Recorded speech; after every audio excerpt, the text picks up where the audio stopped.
আমার মায়ের ইচ্ছা পূরণ করতে চলে গিয়েছিলাম আমরা মাগুরাতে। কেন গিয়েছিলাম, কিসের জন্য গিয়েছিলাম, অবশ্যই আপনাদেরকে জানাবো। তার আগে বলুন, কেমন আছেন আপনারা সবাই? নমস্কার বন্ধুরা, নতুন একটি ব্লগে আপনাদের সবাইকে আরও একবার স্বাগতম জানিয়ে শুরু করে দিলাম নতুন আরেকটি ব্লগ। বাংলাদেশের 64 জেলার প্রতিটা জেলার মানুষ চলে যায় এই কাত্যায়নী পূজা দেখার জন্য, আর আমরা প্রতি বছরই বসে বসে দেখি সবাই যাচ্ছে।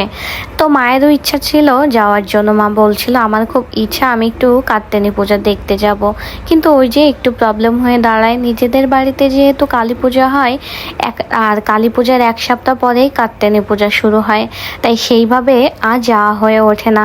কিন্তু এবছর অনেক কষ্ট হয়েছে কালী পূজার থেকে বাড়িতে এসে তারপর আবার কাত্যায়নী পূজা দেখতে যাওয়ার জন্য, ভীষণ কষ্ট হয়ে গিয়েছিল। যাই হোক, রেডি হয়ে বেরিয়ে পড়েছি আমরা এবং নিজেরা একটা গাড়ি ঠিক করে চলে এসেছি ভাইনার মোড়ে। আর এটা হচ্ছে মাগুরা শহরের প্রাণকেন্দ্র বলতে পারেন। এই জায়গা থেকেই সব জায়গায় যাওয়া যায়।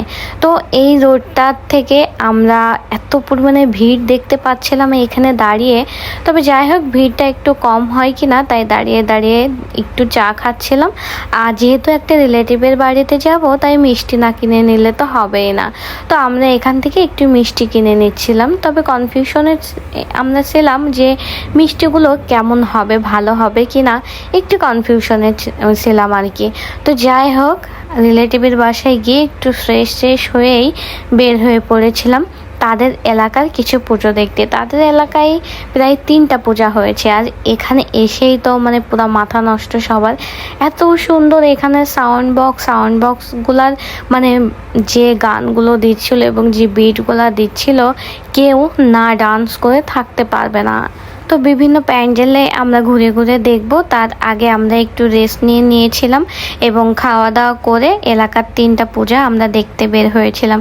আর সেগুলো দেখে আবার চলে গিয়েছিলাম বাড়িতে, কারণ সবাই মিলে বের হব রাত 1টার পরে। এবং সবাই মিলেই রাত 1টার পরে বের হয়েছিলাম। আর চারিদিকে এত মানুষ, কারণ কি জানেন? কারণ ওখানে আমরা নবমীর দিন বের হয়েছিলাম।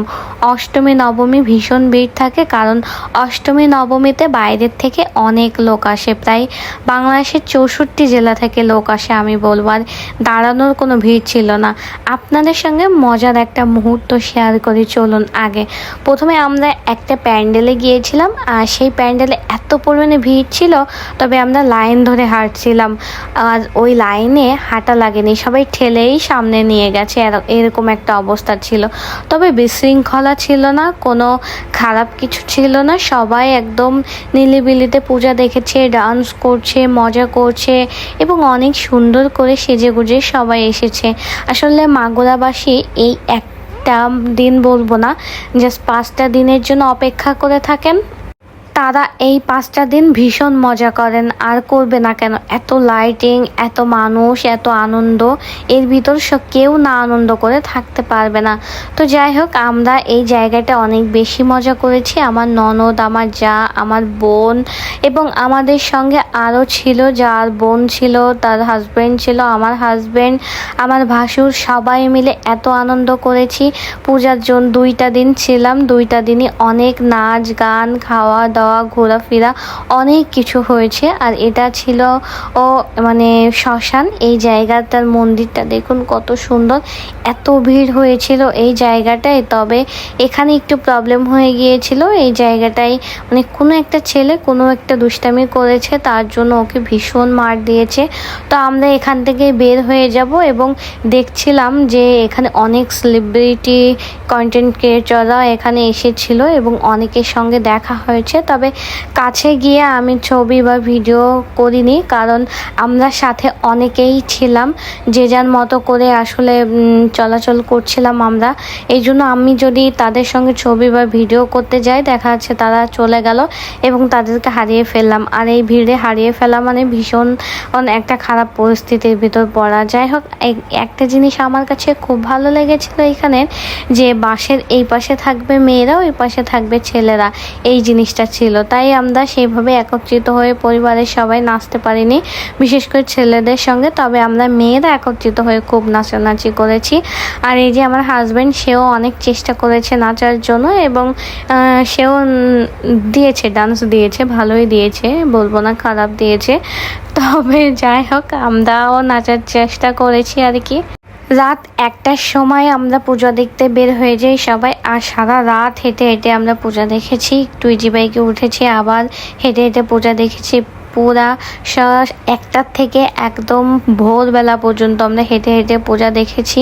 আমি ভোরবেলা যে ভিডিওগুলো সেগুলো আমি ক্যাপচার করতে পারিনি, আমার ফোনটাতে একটু প্রবলেম হয়ে গিয়েছিল, তাই সেগুলো আর ক্যাপচার করা হয়নি। তা না হলে আপনাদের দেখাতাম হেঁটে আমরা কিভাবে ভোর করে ফেলেছি। যাই হোক, ভোরবেলার দৃশ্যটা অনেক সুন্দর লাগছিল, যদি আপনাদের দেখাতে পারতাম। চারদিকে কুয়াশা ছিল, এত দারুণ ছিল। তবে যাই হোক, নাচানাচি করেছি প্রতিটা প্যান্ডেলে। যে আমরা যতগুলা ঠাকুর দেখতে গিয়েছি, যতগুলা প্যান্ডেলে গিয়েছি, প্রতিটা প্যান্ডেলে আমরা ডান্স করেছি, মজা করেছি। কারণ ডান্স না করলে আমরা সারা রাত হেঁটে হেঁটে পূজা কখনোই দেখতে পারতাম না। আর এই গেটটা সব থেকে বড় গেট ছিল, এই গেটটা অনেক সুন্দর ছিল এবং লাইটিংগুলো দেখুন, এত সুন্দর। লাইটিংগুলো দেখলেই চোখ জুড়িয়ে যায়। তবে রাত্রেবেলা বের হলে লাইটিং দেখতে হবে, আর দিনের বেলা বের হলে আপনারা ঠাকুরটা সুন্দর করে দেখতে পারবেন।